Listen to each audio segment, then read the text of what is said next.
Breaking news, Odi Agam meninggal dunia, begini penjelasan Rumah Sakit Persahabatan.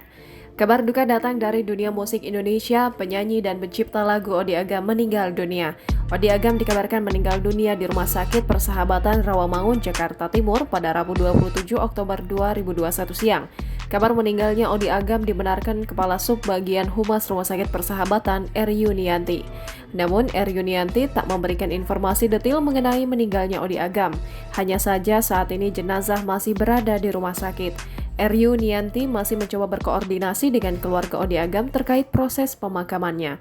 Diberitakan sebelumnya, Odi Agam sempat mendapatkan perawatan intensif di Rumah Sakit Persahabatan karena sakit komplikasi ginjal. Odi Agam dilarikan ke rumah sakit sejak 5 Oktober 2021 dan sudah 3 minggu Odi Agam berjuang sembuh dari penyakit komplikasi ginjalnya. Ia juga sempat terkena stroke sejak 2017.